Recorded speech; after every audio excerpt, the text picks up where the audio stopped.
You don't belong here. That's what cadet candidate Blake Morrison said when he shoved instructor Sophia Reeves into the equipment storage wall on her second day at the Coast Guard prep school. His two friends stood behind him, arms crossed, blocking her path. They thought she was just another soft civilian hire who'd never seen real pressure. What they didn't know was that Sophia had spent 8 years as a Navy SEAL combat medic and had applied tourniquets under fire in places these cadets couldn't find on a map. Sophia Reeves was 29 years old and worked as a civilian physical training instructor at the United States Coast Guard Academy Preparatory School at New London, Connecticut. She had been out of the Navy for 10 months. Most mornings she arrived before dawn and set up the obstacle course equipment that the prep school candidates would run later. She kept her hair in a tight braid and wore the contractor-issued PT gear. The training grounds were cold in late October, and she didn't mind the quiet. Before the candidates showed up, her service record was specific and short on details that most people would recognize. She had been a Navy hospital corpsman with SEAL Team 3 assigned as a combat medic for 8 years. She had deployed 4 times to Syria and Afghanistan between 2015 and 2022. Nobody at the prep school asked her much about it, and she didn't volunteer information unless it was relevant. Sophia's father had been a Navy diver who worked search and rescue operations in the Atlantic.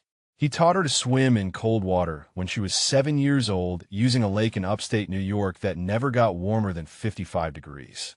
She enlisted at 23 after finishing a degree in exercise science at a state college. The recruiter told her the Navy needed corpsmen who could handle stress and think fast.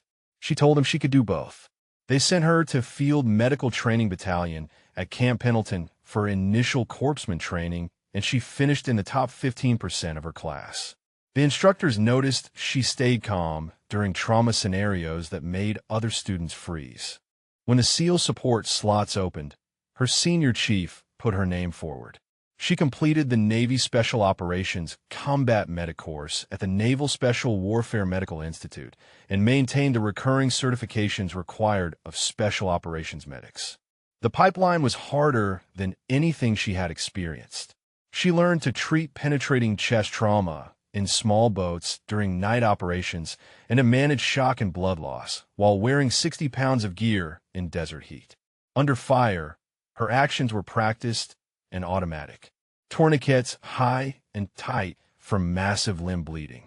Pack the wound with hemostatic gauze, then drag the casualty to cover before starting airway work.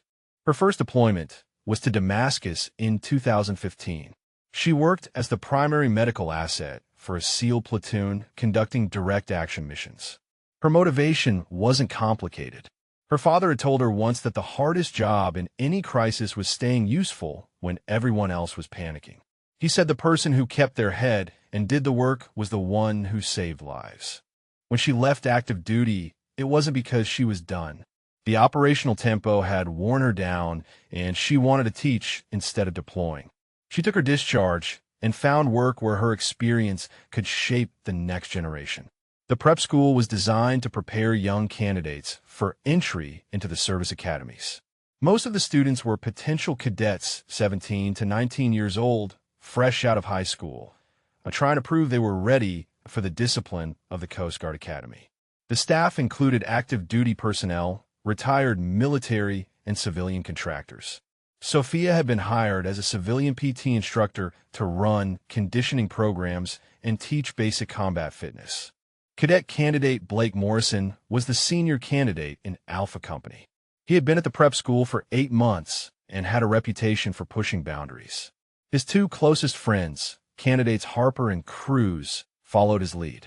When Sophia arrived for her first day, Morrison made a comment during formation about the new instructor looking like someone's kid sister who wandered into the wrong building. A few candidates laughed. The company tactical officer, a Coast Guard lieutenant named Hayes, told him to shut his mouth and fall in. The tension built over the first week. Sophia ran the candidates through a conditioning circuit that included rope climbs, tire flips, and a 2-meal run in full boots and utilities. Morrison finished near the back and complained that the workout was designed for people who didn't understand real military training. On the second day, She demonstrated proper form on the obstacle course, moving through the barriers faster than any of the candidates had managed. Morrison told Harper that she must have practiced ahead of time. In her second week, Sophia was walking back to the instructor's office after the evening session when Morrison and his two friends cornered her in the equipment storage room. Morrison stepped forward and told her she didn't belong here. He said the prep school needed instructors who actually understood what it meant to serve, not civilians who showed up for a paycheck. Sophia told him to step back. He shoved her shoulder into the wall instead. Harper and Cruz moved closer, blocking the storage room entrance. Morrison asked her what she was going to do about it. Sophia stayed calm. Her breathing didn't change. Her hands stayed loose at her sides. She had been in situations like this before. During her second deployment, a host nation security force member had tried to intimidate her in a compound hallway, assuming she was just a support soldier who wouldn't push back. She had de-escalated without throwing a punch. She thought about her father, who had died of a heart attack 5 years earlier while she was deployed to Afghanistan. He used to tell her that the people who talked the most were usually the ones who had the least to prove. She had learned that lesson in her SEAL platoon.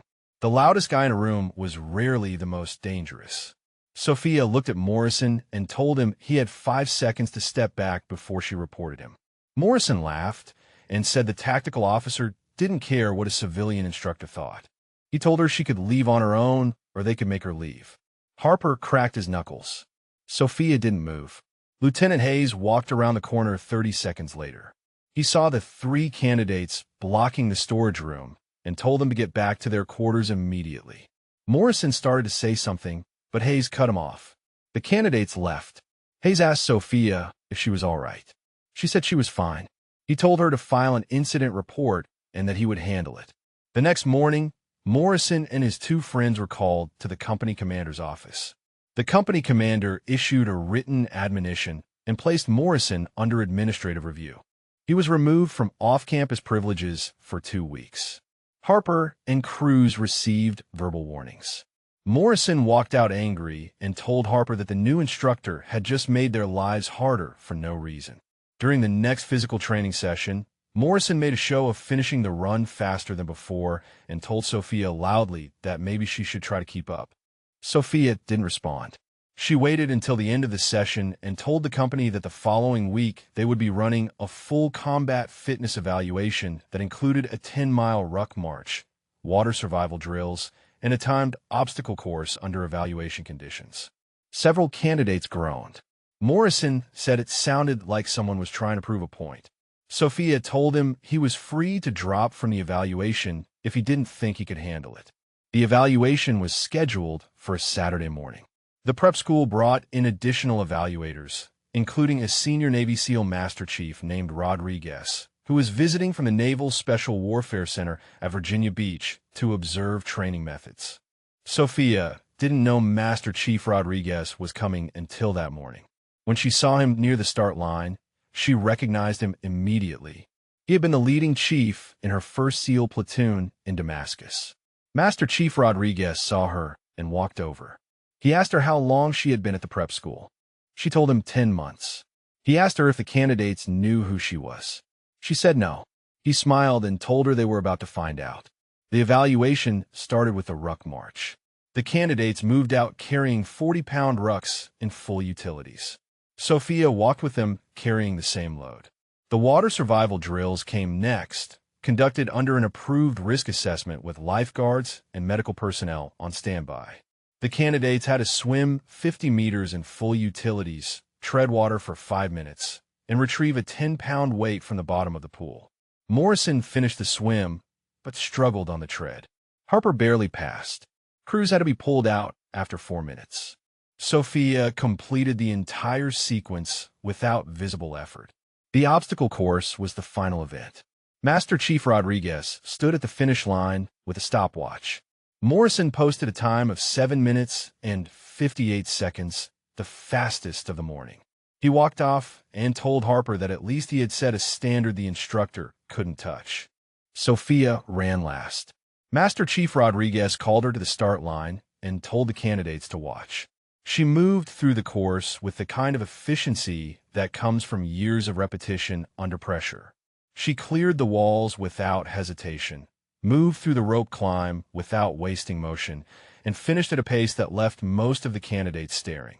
Master Chief Rodriguez called her time, 6 minutes and 23 seconds. The candidates were silent.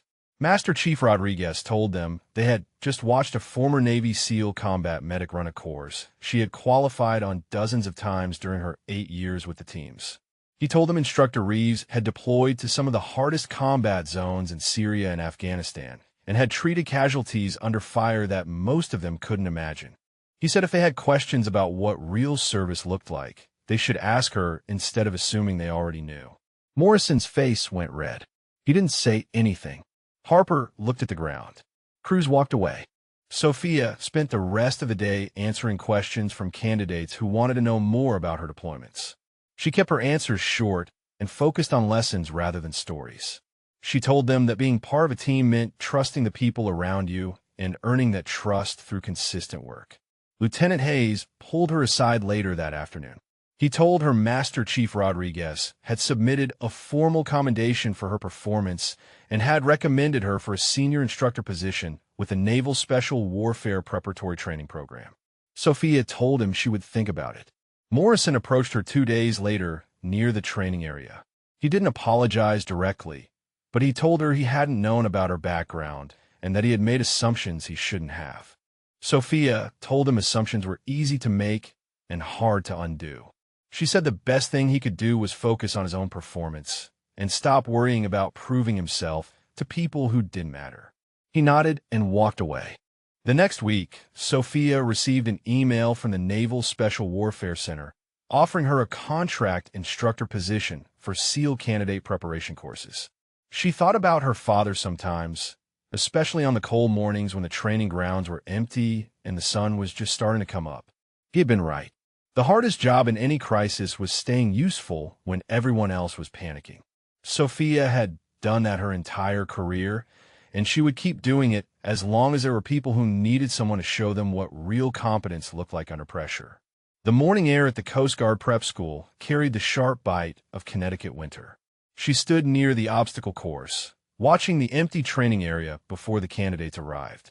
Her boots were planted firmly on the packed earth, worn at the heels and creased across the toes in patterns that spoke of miles walked and missions completed. She had found her purpose beyond active duty, teaching the next generation what it meant to serve with quiet competence and unshakable resolve.